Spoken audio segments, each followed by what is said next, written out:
Saat ini dan ke depan, tantangan sektor pertanian tidak hanya dihadapkan dengan perubahan iklim yang tidak menentu. Namun, produksi dan produktivitas pertanian juga dipengaruhi faktor sumber daya lahan dan infrastruktur. Salah satu faktor utama yang menentukan tingginya produktivitas hasil panen adalah pemupukan atau penambahan unsur hara bagi tanah dan tanaman, yang dilakukan harus secara tepat serta berimbang. Pemupukan berimbang adalah pemberian sejumlah pupuk yang sesuai dengan kebutuhan tanaman dan kesuburan tanah, agar terjadi keseimbangan hara di dalam tanah sehingga tercapai kondisi favorable untuk pertumbuhan tanaman.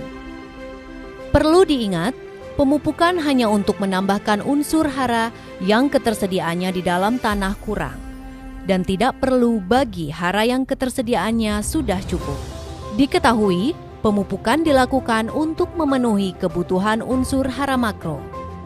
Pemupukan berimbang ini guna meningkatkan produktivitas dan mutu hasil pertanian, meningkatkan efisiensi pemupukan, meningkatkan kesuburan dan kelestarian tanah, serta menghindari pencemaran lingkungan dan keracunan tanaman. Hal ini sangat penting agar keseimbangan hara di dalam tanah optimal. Maka sebelum pemberian pupuk anorganik, tanah perlu dibenahi terlebih dahulu dengan penggunaan pembenah tanah, pupuk organik, dan pupuk hayati. Sementara itu, pemupukan berimbang memiliki filosofi, di antaranya kebutuhan hara tanaman, keseimbangan hara dalam tanah, penggunaan bahan pembenah tanah, pupuk organik, pupuk hayati, dan pupuk anorganik, serta peran pemupukan berimbang dalam meningkatkan produktivitas dan daya saing. Seperti halnya manusia dan binatang, tanaman juga memerlukan makanan setelah oksigen dan air. Makanannya tanaman itu biasa disebut sebagai unsur hara. Jadi, unsur hara itu diperlukan untuk pertumbuhan tanaman. Pupuk adalah suatu bahan yang mengandung unsur hara dalam dosis tinggi. Oleh karena itu, pupuk diberikan ke dalam tanah untuk memberikan makanan bagi tanaman. Namun demikian, sesungguhnya tanah ini juga menyediakan unsur hara sebagian kecil, ya. Selain itu, unsur hara juga bisa berasal dari sisa-sisa tanaman, jerami sisa tanaman, ya. Termasuk unsur hara juga bisa berasal dari sekam seperti ini. Ya. Konsep pemupukan berimbang adalah memberikan pupuk dalam jumlah yang secukupnya agar keseimbangan hara di dalam tanah optimal. Maka sebelum pemberian pupuk, tanahnya harus dibenahi dulu, atau tanah harus diberi pembenah tanah. Kalau tanahnya itu masam, maka kita harus berikan kapur atau dolomit, ya, agar pH-nya mendekati netral sehingga keseimbangan haranya baik. Selain itu, kalau tanahnya kadar bahan organiknya rendah, ya, seperti di Indonesia ini, maka tanah perlu diberi pupuk organik dulu, atau kompos, atau pupuk kandang. Selain itu juga, agar keseimbangan hara betul-betul tercapai secara maksimal, pupuk hayati sangat penting. Ya. Pupuk hayati juga diberikan bersamaan dengan kompos, bersamaan dengan pupuk kimia. Ya. Kalau unsur hara yang sudah ada di dalam tanah, berarti yang ditambahkannya itu kekurangannya saja, tidak perlu ditambahkan terlalu banyak.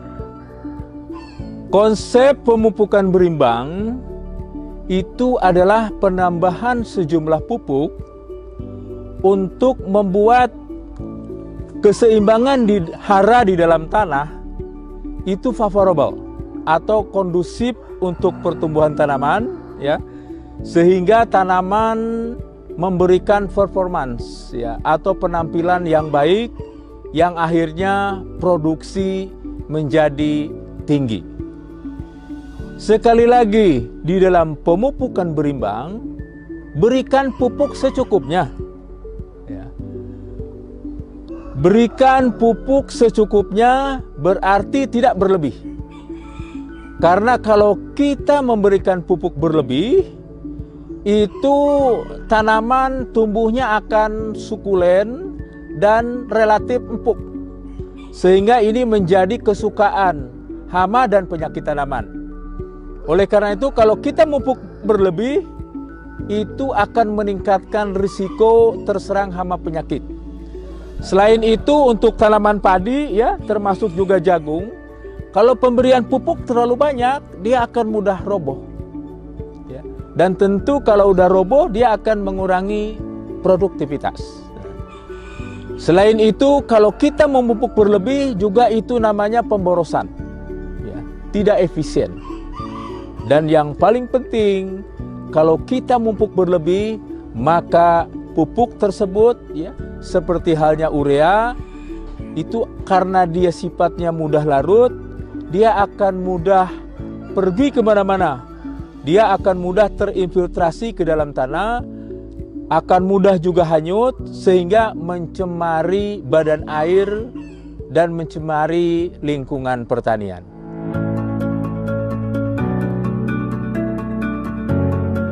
Kebutuhan unsur hara makro dan mikro dapat dipenuhi melalui penggunaan pupuk, baik berupa pupuk tunggal maupun majemuk dengan 5 tepat. Tepat jenis. Saat pemupukan harus tepat dalam menentukan jenis pupuk yang dibutuhkan oleh tanaman. Tepat dosis. Pemupukan sesuai dengan status hara tanah, kebutuhan tanaman, dan target hasil yang ingin dicapai.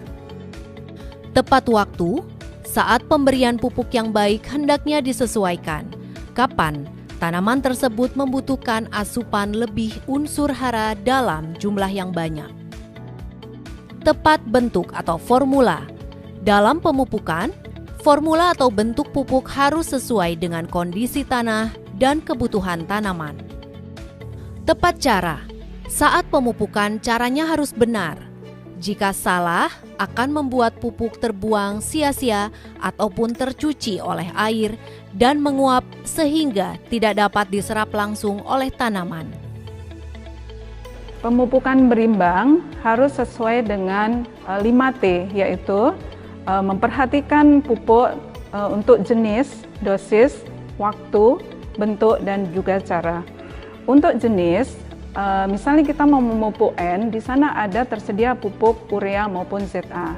Urea lebih cocok untuk Indonesia bagian tengah ke barat, sementara pupuk ZA cocok untuk Indonesia bagian tengah ke timur. Mengapa? Karena hubungannya dengan pH atau reaksi tanah. ZA cocok untuk tanah-tanah dengan pH di atas 6,5 ke atas. Kemudian T yang kedua adalah dosis. Takaran ini harus sesuai karena jika berlebih akan mencemari lingkungan, jika kurang maka potensi produksi padi tidak mencapai optimal. Dosis ini dapat ditetapkan dengan menggunakan alat bantu seperti perangkat uji tanah sawah, tanah kering, tanah rawa, dan juga dibantu untuk mengecek mutu dari pupuk tersebut menggunakan perangkat uji pupuk. Kemudian pemupukan harus sesuai dengan waktunya. Kapan harus dipupuk, yaitu misalnya pada umur di bawah 10 hari itu menggunakan pupuk jumlahnya lebih sedikit daripada di atas umur 10 hari. Nah, waktu di sini juga memperhatikan seperti pupuk N itu dipupuk sebanyak 3 kali karena N mempunyai sifat mudah larut dan mudah hilang. Pupuk N ditambahkan pada umur antara 5-10 hari pemupukan pertama, pemupukan kedua itu antara umur 25 sampai 30 hari setelah tanam, dan untuk pemupukan 3 itu umur 40 sampai 45 hari setelah tanam. Kemudian untuk fosfor, pemupukan bisa dilakukan 1 kali pada awal tanam karena fosfor ini tidak akan hilang. Kemudian untuk pemupukan kalium itu dapat dilakukan 2 kali. Yang pertama yaitu bersamaan dengan urea umur 5 sampai 10 hari. Kemudian pemupukan kedua dilakukan pada umur 20 sampai 25 hari. Kemudian pemupukan harus tepat bentuk atau formulanya. Nah, di sini apakah petani menggunakan pupuk NPK tunggal atau menggunakan pupuk NPK majemuk? Masing-masing berbeda. Karena apa? Takaran harus disesuaikan. Yang kita hitung adalah unsur haranya. Di dalam buku acuan rekomendasi pupuk di sana sudah dihitungkan berapa padanannya antara pemupukan tunggal dan pemupukan majemuk.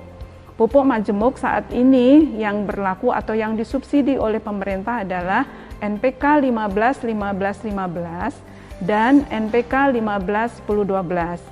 NPK 15-10-12 ini adalah formula baru menyesuaikan dengan perubahan status hara tanah sawah di Indonesia terkini. Kemudian yang terakhir adalah bagaimana cara memupukkan yang baik. Apakah itu disebar kemudian dibenamkan, apakah disemprot, ini tergantung kepada jenis pupuknya atau targetnya. Untuk pupuk urea ini sebaiknya dibenamkan karena mudah hilang baik larut maupun menguap. Untuk pupuk yang lainnya disebarkan kemudian bisa dilakukan dengan menginjak-injak tanah agar masuk ke dalam area perakaran.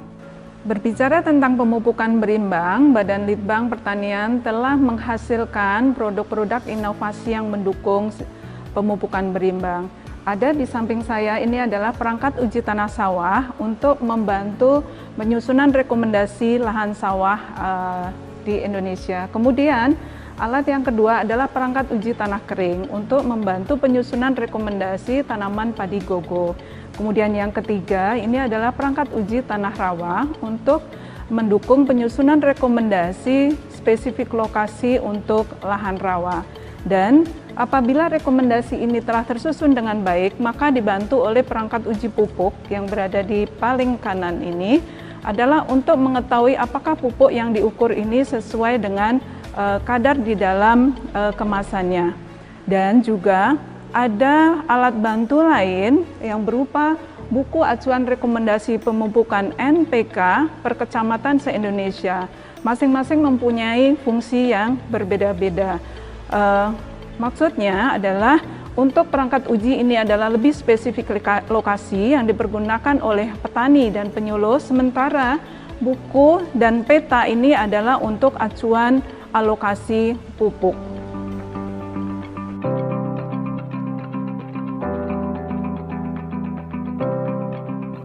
Tak hanya itu, teknologi pendukung pemupukan berimbang dan prediksi kebutuhan pupuk dapat dilakukan dengan peta status hara P dan K dengan software PHSL, PUPS, PKDSS, dan SIPA Pudi.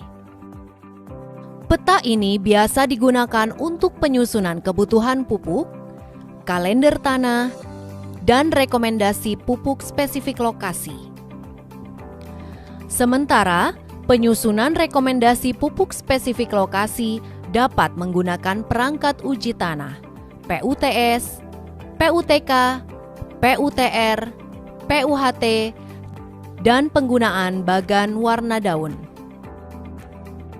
Dalam pemupukan, seringkali petani tidak melakukan dengan benar, sehingga berdampak pada seberapa besar manfaat pemupukan tersebut terhadap pertumbuhan dan produktivitas tanaman. Manfaat bagi petani yang didapatkan dengan pupuk berimbang yaitu adalah pertama untuk keadaan tanaman yaitu bisa tumbuh subur, tumbuh gembur, dan juga nantinya diharapkan produksinya akan mendapatkan produksi yang sangat bagus dengan arti produksi maksimal. Respon petani cukup bagus, istilahnya petani di sini itu sangat respon terhadap teknologi sehingga mereka itu mencari sendiri, istilahnya berusaha untuk mengaplikasikannya sendiri. Pupuk berimbang itu sangat drastis sekali menaikkan hasil produksi bagi kedelai itu, karena di dalam pertumbuhan kedelai aja sangat jauh dengan tidak memakai pupuk berimbang. Kalau tidak memakai pupuk berimbang itu produksinya agak kurang. Kebetulan pernah pada tahun 2018 ya, waktu itu memang optimal banget, jadi keadaan curah hujan bagus, terus pupuknya masuk semua, sehingga bisa menghasilkan 10 ton per hektar, Pak. Itu luar biasa. Pemupukan berimbang sejauh pengetahuan kami, yang pertama-tama sebelum kita melaksanakan pemupukan, diadakan juga uji tanah, ya. Uji tanah, kebutuhan atau apa yang dibutuhkan oleh tanah tersebut. Baru setelah diuji tanah, kami menyiapkan pupuk yang dibutuhkan para petani untuk kebutuhan tanaman. Yang pertama, manfaat itu adalah tambahannya hasil, ya. Tambahannya hasil itu manfaat dari pemupukan berimbang. Dari 5,5 kepada 6,5 itu sudah 1 ton, malah sampai 2 ton bisa lebih dengan pemupukan. Yang kedua dengan biaya, tadi biayanya bisa ngirit, ya. Artinya berapa kali mupuk, tiap ini dipupuk. Nah, dengan berimbang ini alhamdulillah tidak istilahnya terus-terusan biaya yang keluar untuk biaya pemupukan. Itu bisa ngirit. Pemupukan berimbang dapat dilakukan dengan mengombinasikan penggunaan pupuk anorganik, pupuk organik, dan pupuk hayati yang optimal untuk meningkatkan produktivitas dan produksi pertanian secara berkelanjutan dan ramah lingkungan. Demikian informasi tentang pemupukan berimbang dan cerita pengalaman sejumlah penyuluh dan petani melakukan pemupukan. Semoga bisa menjadi manfaat dalam menentukan kesuburan lahan guna tingkatkan produktivitas pertanian.